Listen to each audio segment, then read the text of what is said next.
You're listening to Thunder and Lightning on SuperTalk Mississippi, covering Mississippi State sports like nobody else. With Sports Talk Mississippi's Brian Hadad and Robbie Faulk of On3 Sports. Now get ready for Thunder and Lightning. This is Thunder and Lightning here on SuperTalk Mississippi. Brian Hadad and Robbie Faulk here with you on a Tuesday morning. Thanks for joining us here at SuperTalk.fm. or wherever it is that you get podcasts from. We appreciate you guys out there, our great listeners, especially our servicemen and women out there taking care of us. I want to thank our sponsors over at Strange Brew Coffee House and Churn and Spoon Ice Cream. Start your day the right way with a trip to the drive-thru over at Strange Brew Coffee House here in Starkville or at Brupolo over in Tupelo. It'd be a little weird, Robbie, if Brupolo was in Topsaw. That'd be really weird. Yeah. It was not weird for it to be in Northport today, where I went and got me an albino squirrel. Nor was it weird for it to be in Tupelo today, where I was earlier as well. I got 4 hours of sleep last night, and I was coming back. You're a father. That's a lot. Yeah, that's true. I was coming back from Tallahassee. I needed just a little bit of a boost, and it got me home. So it worked. There you go. I got us out of the Delta here, too. Topsaw is in Pike County. So. Oh, good. Finally got us out of another Indian name. Yeah, it's true. Wherever you are in our great state, you can enjoy Strange Brew Coffee each and every morning. It's just a click away at strangebrewcoffeehouse.com. The Mississippi Beef Council wants to remind you that beef, it is what's for dinner. If you're looking to cook out this weekend, nothing beats the sizzle of beef on the grill. It is grilling season. It's summer. It's time to go out there and fire up the grill each and every weekend. And to have the best cookouts, to be the envy of the neighborhood, you got to throw some beef on the grill. So do it. Get some steaks this weekend. Make it happen. Beef, it's what's for dinner. Thanks to our friends at the Mississippi Beef Council. College Corner, collegecornerstore.com is the place to find the maroon and white merchandise that you're looking for. We are just days away from Father's Day. So if you haven't taken care of Dad yet, maybe a trip to College Corner is in the works. 2 locations in the Jackson area, originally by Fleet Feet, followed by the Half Shell, or you can shop online at collegecornerstore.com. Restaurant Tyler, Starkville's flagship restaurant. For lunch, dinner, or Sunday brunch, the best meal in town, always at Restaurant Tyler. Robbie, today is your birthday. It is. It is my birthday. So you were not in town today, but if you come to town tomorrow, I will take you to Restaurant Tyler and buy your lunch for your birthday. Oh, you be here tomorrow? I might have to make a trip. All right. If you make it, you text me. If not, whenever. I owe you lunch at Restaurant Tyler for your birthday. So whenever you come to town, I will take you to lunch. I'm going to take you up on that. All right, then. The real gift is for me, though. I get to go to Restaurant Tyler. It's a win-win for you. Anytime you can just tell your wife, like, well, it's his birthday, I got to take him to lunch. It's just for me. I'm totally selfish. So twist yourself. your arm. Yeah. Be selfish yourself. Enjoy yourself. Enjoy a lunch at Restaurant Tyler. Priority One Bank, 16 locations to serve you throughout central Mississippi. Let PriorityOneBank.com be your guide. They'll show you not only how they're going to help you invest and manage your money, but how they're going to help you prepare and plan for your future. Now more than ever, when you have questions about your money, you need answers. You need them on your schedule. You need a bank that provides a different kind of level of service. And that's what you get at Priority One Bank. They know you just like they know your money. Let Priority One Bank make you their priority.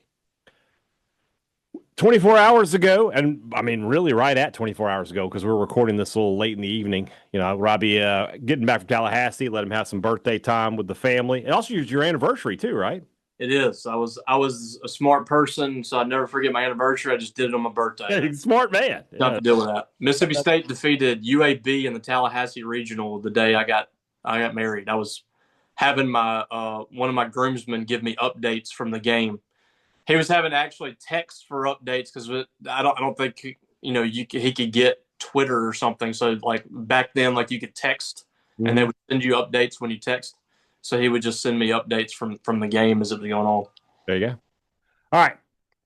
Well, happy anniversary, happy birthday, and Mississippi State as a gift hired Brian O'Connor, and that's what we're going to talk about today. Kind of Robbie went into some details on his message board, but we'll bring that here. So sort of, what we knew and kind of thing and how it all planned out. And we got to go back to the start of this hire when Lamonis was let go. You were adamant. It's one of those times where you got a lot right during this search. You were on top of everything. You had all the information. You were correct. But you were wrong at the very beginning because you did not think Mississippi State could pull a coach the caliber. And I think we argued about this a little bit. That I basically that I said, look, I'm not saying you can go get Vitello, but you should definitely call him. Should at least. I think you agree with me that it was tough to get. I do that, yeah, I still agree that it's tough. I think I just said they like had to it do a wasn't lot to get realistic. it. I just said like I didn't think it's realistic that you could go get Tony Vitello, but Right, and I agreed with you on that. But my thought process, and I don't know that I mentioned O'Connor in that moment, but I thought neither one of us thought Brian O'Connor was a thing. No, wouldn't think it was a realistic option at that moment. It became realistic pretty quickly into the process, though. As you and I started talking to some folks, the interview we did on Sports Talk with Kendall Rogers was a real eye opener for me in terms of the amount of interest this job was receiving. And the question I had two questions for him that really it made me scratch my head a little bit when I asked him, is there a Lamonis type coach that you might want to keep an eye on? A guy who's not on the original hot boards. And he was kind of adamant. He was just like, I don't think it's going to get to that for Mississippi State. And then I asked him about assistants. I asked him about Elander and Cog, and he's like, Mississippi State is not hiring an assistant. I think, and that was maybe 2 or 3 days after Lamonis was gone. I think he already had a pretty good idea at that point that O'Connor was the top target for Zac Selmon. It never wavered. And you and I have been doing coaches searches, and we've done hot boards before. Very rarely does one guy get on the first hot board and stay all the way through and then end up being the guy. This is a very rare feat by Zac Selmon. Yeah, we talked about that the other day. Like, it just felt like O'Connor was going to last throughout the entire coaching search. They might end up missing him at that point, but it felt like he had kind of survived all that, and that feels like it kind of rarely happens. Mm-hmm. But like we said, like with Selmon so far, Levy was originally on the first hot board. I would say he was one of the first names that we mentioned on that, and he kind of stayed steady the whole time. But O'Connor is a little different because from the first couple of days of the search, he was kind of the number one target. Mm-hmm. And I think what you saw here from Zac Selmon is like, I'm just not going to be denied on this. I'm going to make him tell me no. And even if he tells me no, I'm going to try again. And I think that, and I reported the other day that I really believe that he was kind of leaning a little bit towards Virginia. And talking to sources, I believe that to be factual, that last week he was considering staying. I don't think there was anything decided. I don't think he'd ever said anything, I'm going to stay. But it was kind of wishy-washy on whether or not he would come to Mississippi State. On about Tuesday or Wednesday, I think it was Wednesday, Zac Selmon kind of turned the tides with this, and he got Brian O'Connor locked down. And that thing was pretty much over on Thursday. Mm-hmm. And at that point, it was kind of like, let's kind of try to keep this under wraps for the next 2 days, next 3 or 4 days. Unfortunately, it got out that he was the top target. When you and this is what I told our members at Maroon and White Daily. When you see the national guys come out and say someone has emerged as the top target, mm-hmm. It is essentially done. Yeah, if they say something like, so basically this is going to happen, it's not done. Right. It's not done, John. It's not done.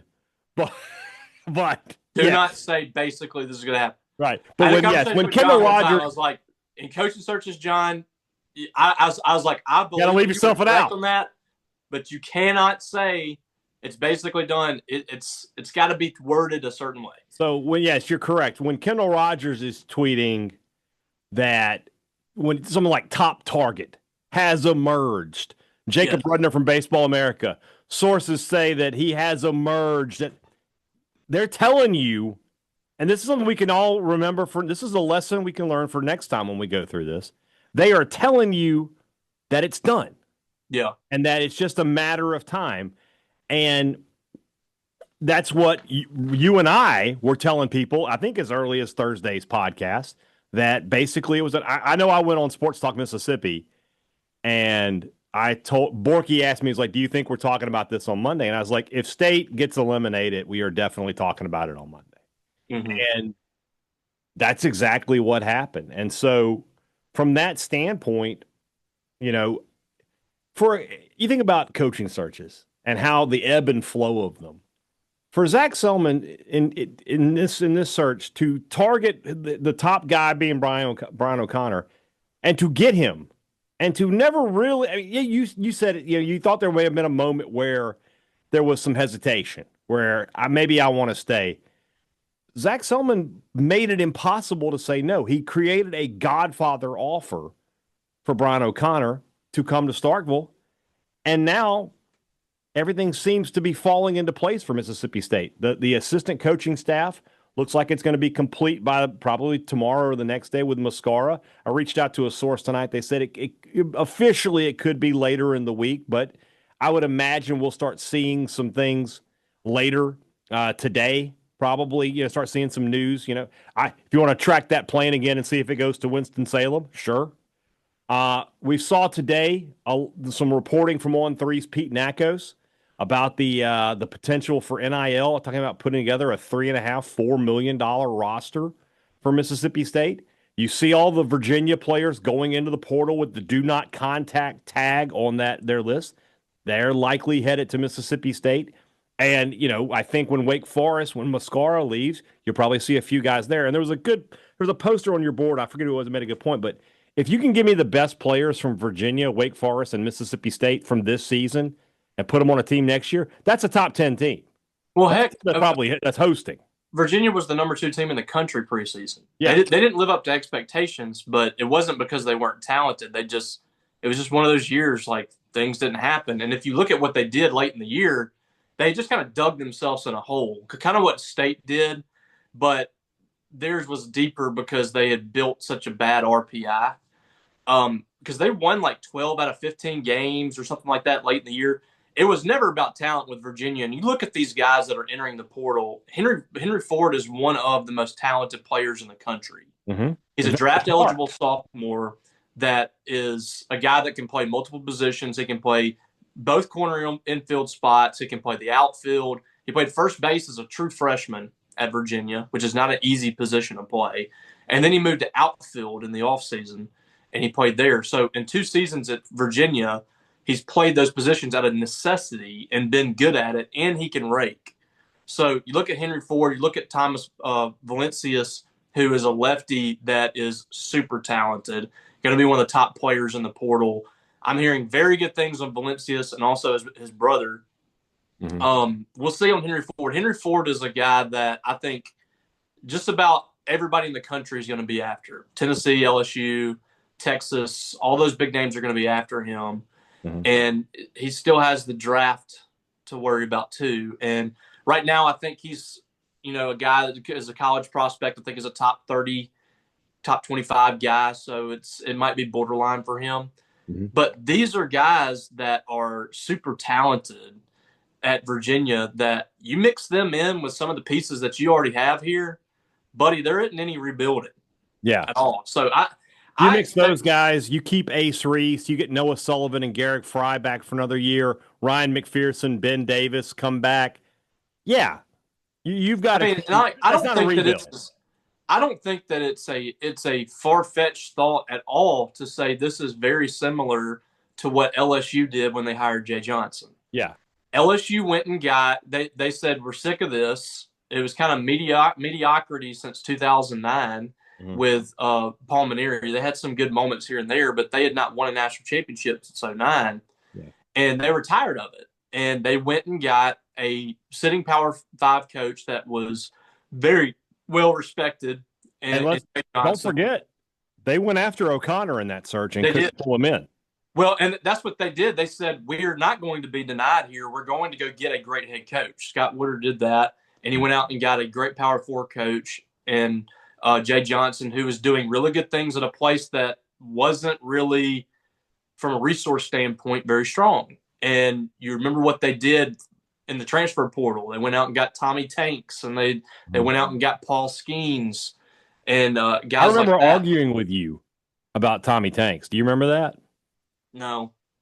We argued because I said it's ridiculous that Mississippi State isn't in the game for this In guy. the game for him. And I forget what your argument was against. I don't remember. It's irrelevant now. But we argued about that, and I was just like, if you're an elite baseball program, this is a guy you should be trying to go get, and they weren't. And Yeah. it just upset me. Well, So- I don't know. Like, it's just I think that's what I think Mississippi State's kind of gone into that vein here where they're like, let's just push all our chips in on this. We got an elite coach and we're building an elite staff. I think Virginia's staff as a whole is an elite staff. If you look at what they've done accumulated over years, and if you add in Mascara, which is as of right now the plan, things change, things happen. I don't want to count the eggs before they hatch. There was somebody was pushing out breaking news about it last night. It's not a done deal, but if you add that guy in there and you consider him one of the best pitching coaches in the country, you have a lot to sell. You have an NIL budget that's going to be competitive nationally with anybody. And then, all of a sudden you go get a few pieces here, you retain other pieces there. This is a roster built to compete for a national championship next year. I don't think State is that far off. No. When you look at the connections that you have, especially if you bring in Mascara here, Wake Forest, Virginia, keeping Ace Reese, keeping Noah Sullivan, a Ryan McPherson, Jared Fry. I mean, buddy, you're ready to home. Yeah. Yep. Now, there is one scenario where Mascara would not be at Mississippi State, I think, and that is quite simply, I think Tom Walter, the head coach at Wake Forest, is going to be a candidate for the Virginia job. And if he were to get that job, there is a good chance, I would think, that Wake Forest promotes Corey Mascara to their head coach. That would muddy the waters for sure. Absolutely, it would. So we need to watch, see what happens there. If Virginia doesn't go after Tom Walter, then everything should still be on pace. So that may take a couple extra days. But here's the scenario here for Mississippi State. If this does fall through, it is a easy, for me, 1, 2, 3, Justin Parker, you're it. Yeah. Justin Parker, if he doesn't get a job somewhere else, which as far as being a group of 5 head coach, I think you're just better off just staying inside the SEC as a top assistant. Yeah. At that point, which is what we saw with Jake Gautreaux. Mississippi State would compensate him very well. He wants to be here. If this falls through at all, it is a quick, all right, the job is yours. You stay here. You get to keep the guys that you already have here. I imagine most of the pitchers that are already here would remain on the roster. Mm-hmm. You don't have any issues there. You get to keep some of those really talented young guys like Charlie Foster and Ryan McPherson and Luke Dotson. Yeah. And I imagine with Kirby and the prowess that he's had in recruiting and Parker's been, I think, solid in recruiting. I imagine they'd be able to build a solid pitching staff out of the portal as well. So I think State, as we sit here right now, is in really good shape as a staff, as a program with the NIL. They're in really good shape to tear up the transfer portal here over the next few weeks. Yeah, I agree with you there. And I mean, this is day one of the portal. I'm not saying that things aren't going to happen, but nobody's entered that you really didn't want to lose at this point. Right. And that's not, you and I both know that can easily change. It can change. But the good news is you had all that stuff yesterday that was kind of muddy in the waters with the news breaking and the players were upset and things like that. And nobody jumped in just yet. So we'll monitor that. But for right now, State is stabilized as a roster on campus. And it looks like they're building things behind the scenes to come in here. So you have to look at it in terms of, from an NIL perspective, I don't worry about money, right? I don't worry about State getting outbid. I think players like Reese, McPherson, they wanted to see who was going to be hired. Yeah. And now that they see it's Brian O'Connor, I mean, I have to think, I could be wrong, but I have to think they look at it and go, okay, this guy is an elite head coach. And if I'm going to get elite head coach plus good NIL, why would I leave? Yeah. So that's the hope there. We'll see, we'll see what happens. I think at this moment we're not expecting anybody to leave, but that's the whole point of the transfer portal. You never expect anybody to go, and then they go, and we'll see what happens. Know the rules exactly on medical red shirts, but I've checked with 3 different people at the university about Noah Sullivan that say he has another year. Yeah. And I just don't know. I don't know how. He does have one, though. He has another year. Yeah. And he had a season where I think he played 17 games. And, at one point, I think the rule was it like 30%? You can't play more than 30% of your games or something like that. That might be another sport. It might have been basketball. I don't know. But in his sophomore year, I believe, he pitched in 6 games.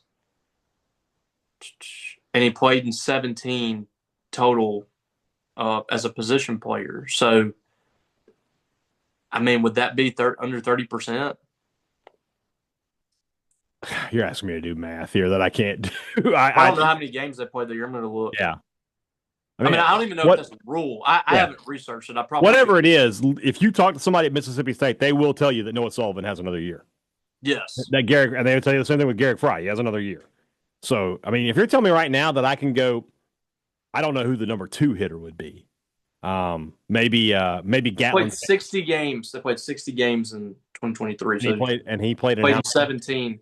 That seems like it would be 15 out of 60 is a quarter. Right? Yeah, that seems like it would probably apply. Yeah. I mean, again, I'm making up this rule. I have no idea if that's we don't know. But I want to say that at one point in my mind, there was like a 30% rule. Yeah. And that would be under 30%, I believe. Yeah. Again, I'm not a mathematician. Yeah. I don't know what I am. I'm an idiot.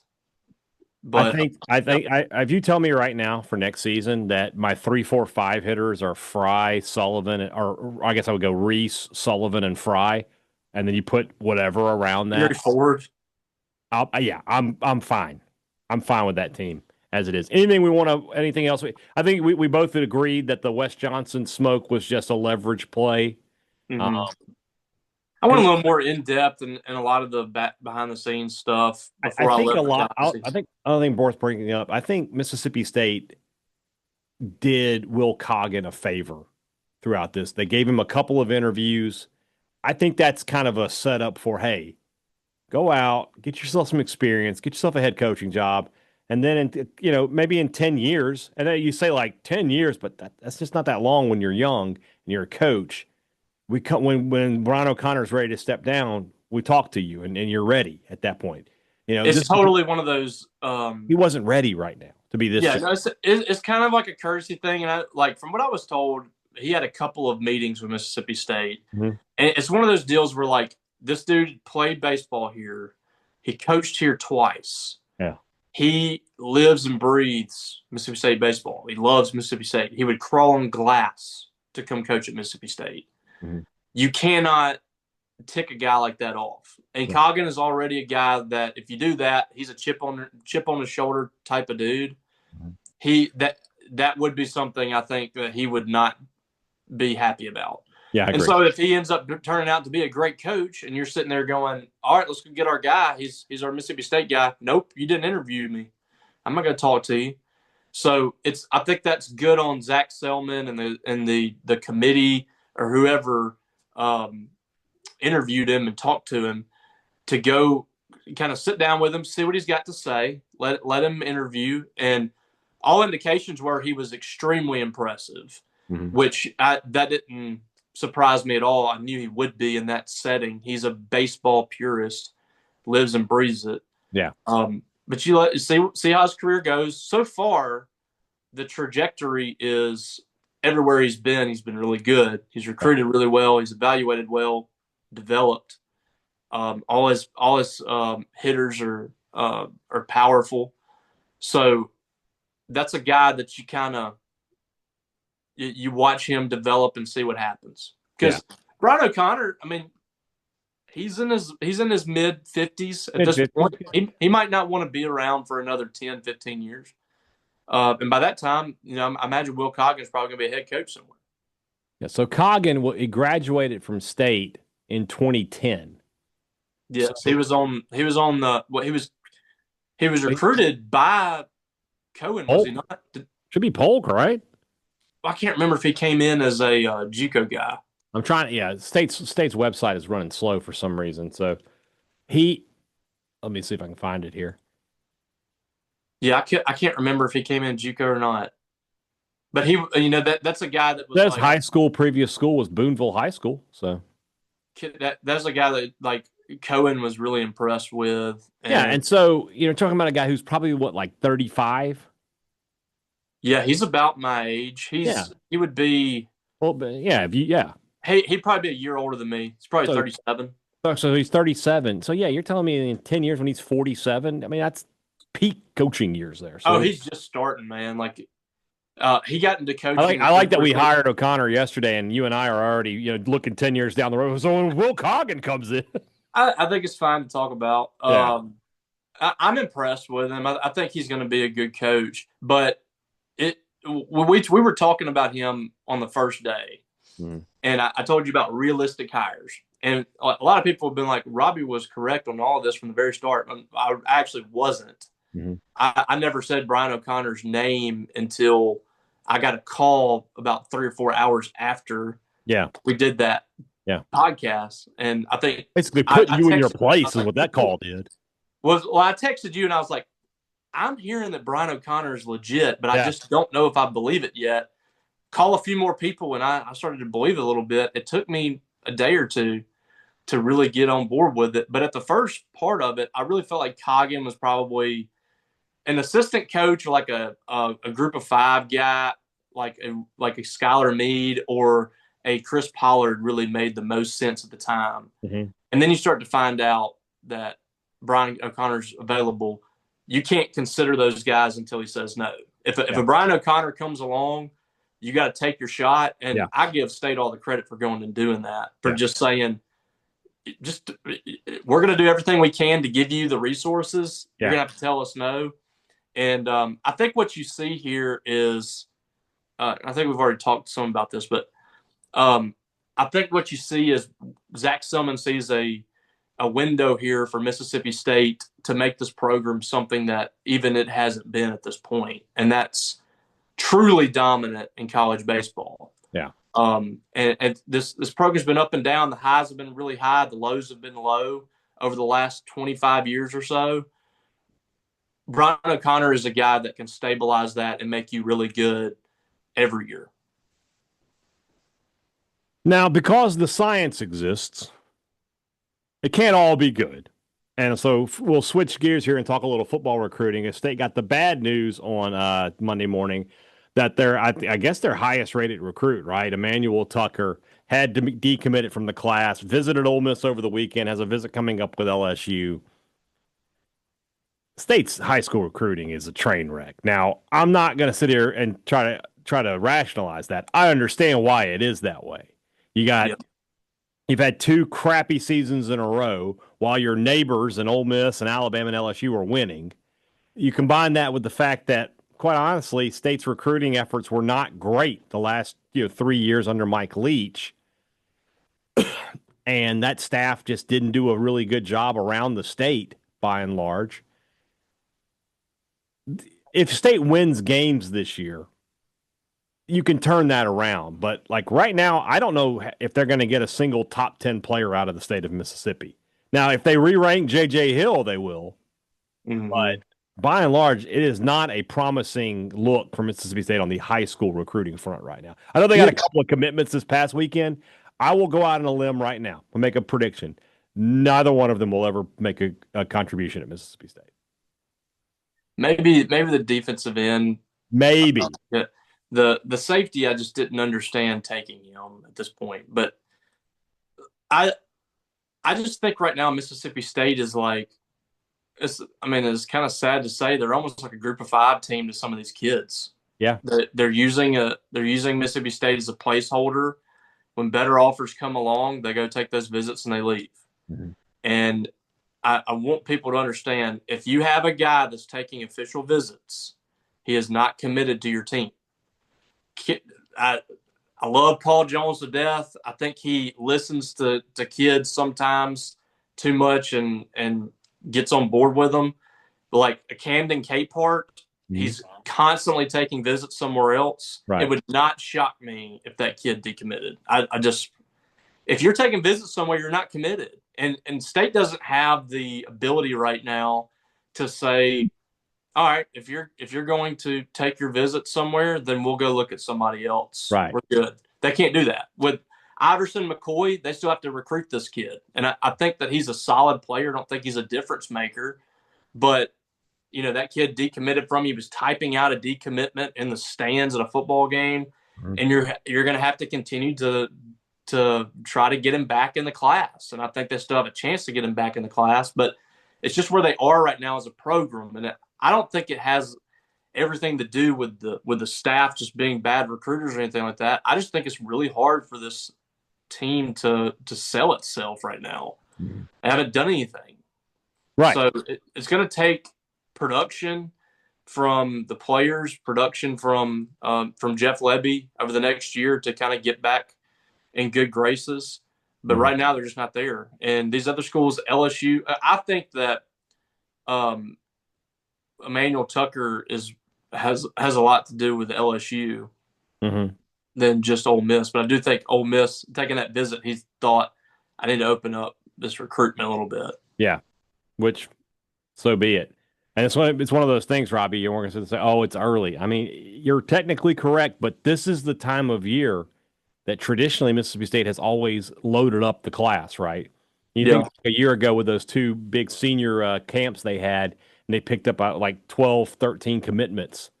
And thus far, not so much for Mississippi State. So we'll see how it goes, but State has got to be better. I mean, I'm not telling anybody this. This isn't breaking news that Mississippi State has to be better in football this year, but because you're right. Right now, Mississippi State is not a college of choice of the top players in this state or any other. And, you can't survive like that. You just can't. So granted, it's kind of funny too. The two things that you would think the average player would be interested in, NIL money, State has that, and playing time. State can offer that, but yet they're staying away. So I mean, that's and they're having to overpay. Yeah, for a lot of these kids too, just to get this kid. They got to come in from this weekend. This Wells kid. I mean, he's not somebody I expect to sign. I'll just be honest with you. No offense to the young man. I hope he gets an opportunity and he takes full advantage of it. I hope we look up in a decade and he's been an All-Pro. I wish the best for the kid. But you look at his offer sheet and you tell me that's a guy who's going to play in the SEC. Now, it's not 2011. It's not where that class with Dak and all those guys that people made fun of, and Mullen was out there really working to find diamonds in the rough and evaluate those guys, and he hit on a lot of them, and that's what sort of sparked the best period in MSU football history. But I think those days are kind of over now because you get a young guy in who's a diamond in the rough. Well, by year two, he wants to play, and so if you're not playing him, he goes somewhere where he can play. So rough. Again, the science in full effect. Too much good happening at Mississippi State. It had to take a step back. If that's the step back, we'll take it. I'll take a football decommitment to. Yeah, for Brian O'Connor, we've seen. Yeah, we'll take it. All right, let's move into our SEC preview. That's brought to you by our friends over at Two Brothers Smoked Meats in the heart of the Cotton District, or the Older Brother, also in the heart of the Cotton District. Two fantastic places to eat. We are so lucky here in Starkville with all the great places to eat we have around town, and Two Brothers Smoked Meats and the Older Brother are definitely two of the best. That's why you can, if you look up on any average day, you'll find us there. Today's Taco Tuesday. Go take advantage of I think it's $2 tacos all day on Tuesday. You don't want to miss out on that. The tacos are awesome. Go enjoy one today. Two Brothers Smoked Meats in the Cotton District. Great products, great service. Every business likes to promise it to you. They deliver it to you at Advantage Business Systems. They've been doing that for 50 years. 50. Michael Borky tried to do that today. What? He tried. I called him out. Still a gimmick? I told him it was gimmick infringement. You can't do that. Because we do an ad for Mississippi Ford dealers, and the Ford truck has been the best-selling truck for 50 years. And he came in there with 50. I was like, oh, no. Is he a listener to the podcast? I'm sure he's listening. You know, I know Borky listened to our podcast. well, he's trying to get some pointers on how to be a successful podcaster, so he needs to listen to us. Oh, is that what it is? That's right. He knows that. You see right here. You see right there. This is where the power lies. That is where the power lies at SuperTalk, right there. Yeah. So anyway, if you need business technology, you give Advantage Business Systems a call. You need a new copier, a new printer, new laptops, whatever it is. Give them a call. They'll take care of it with a great product at a great price. But most importantly, when that thing freezes up, jams up, whatever, service is a phone call away, a 601 number, and somebody coming out a lot of times that same day to fix it for you because they're in Mississippi just like you.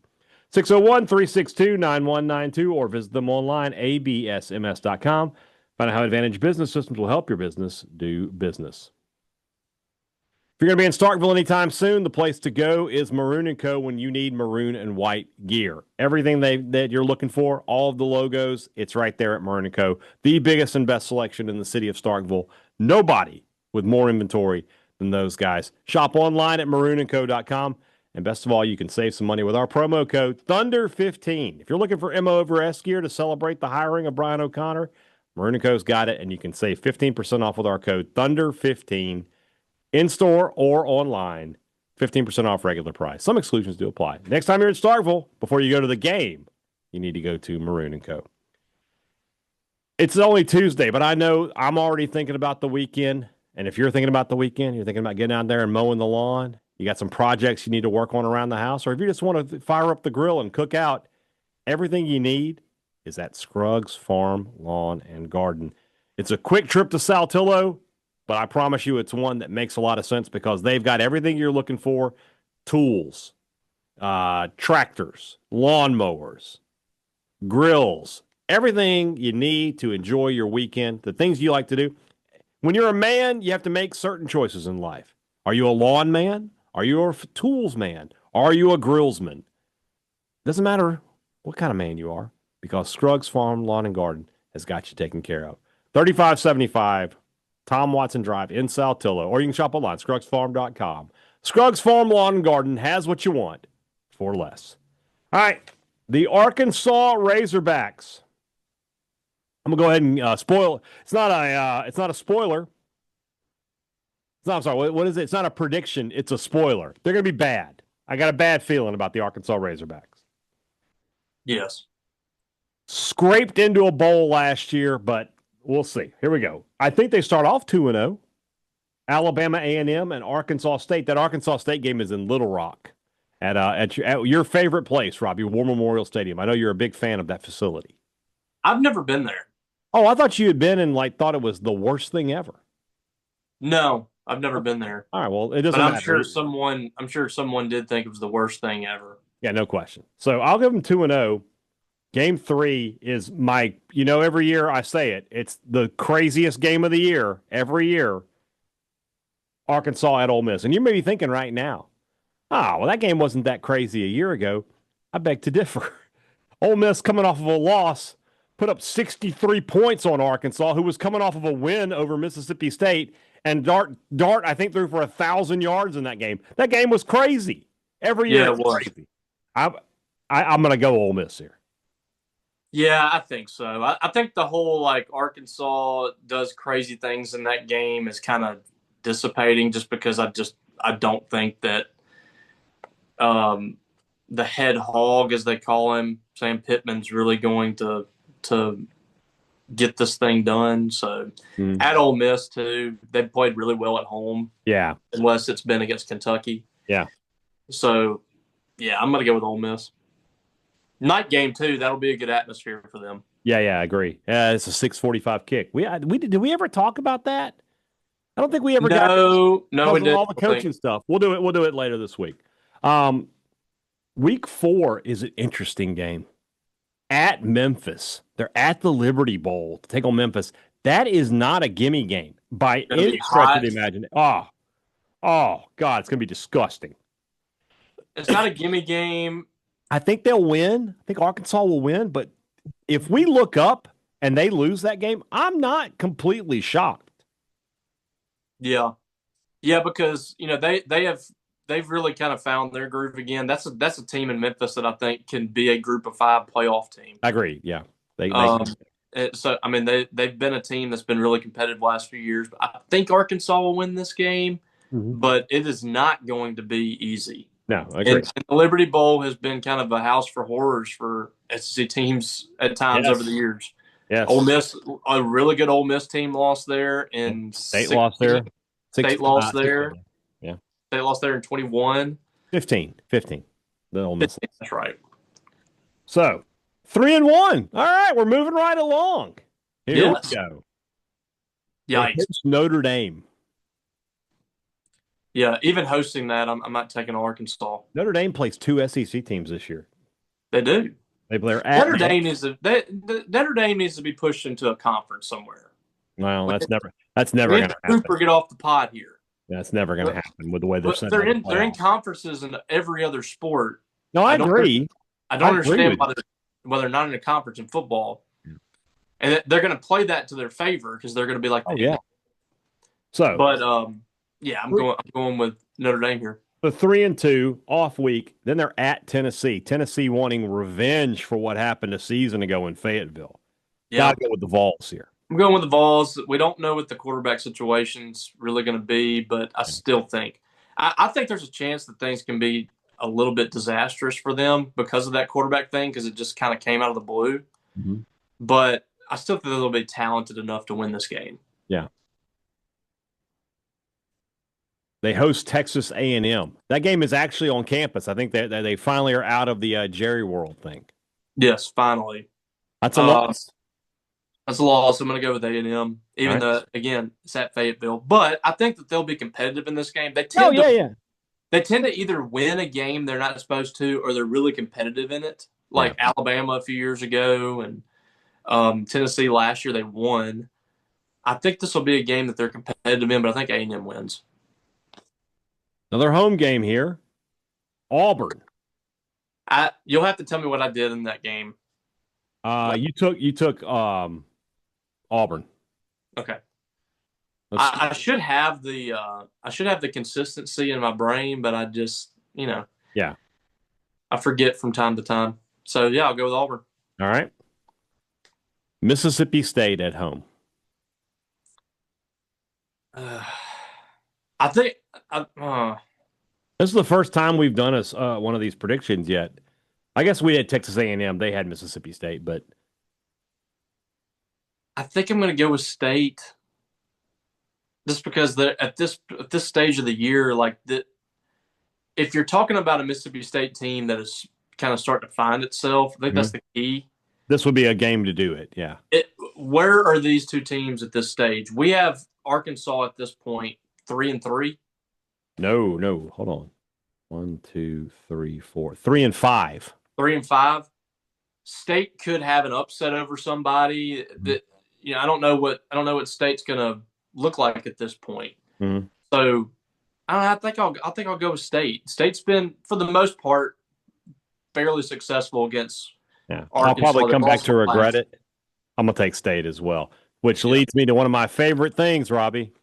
They're off the next week.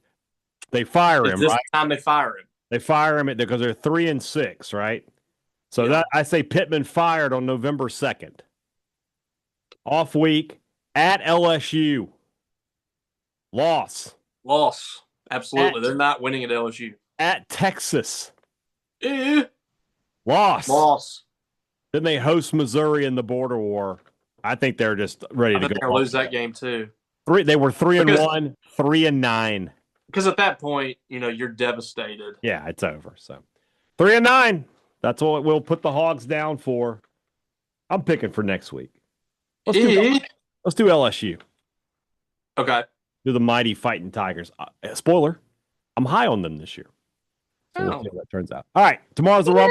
You know what to do. Get the questions in. We'll answer them.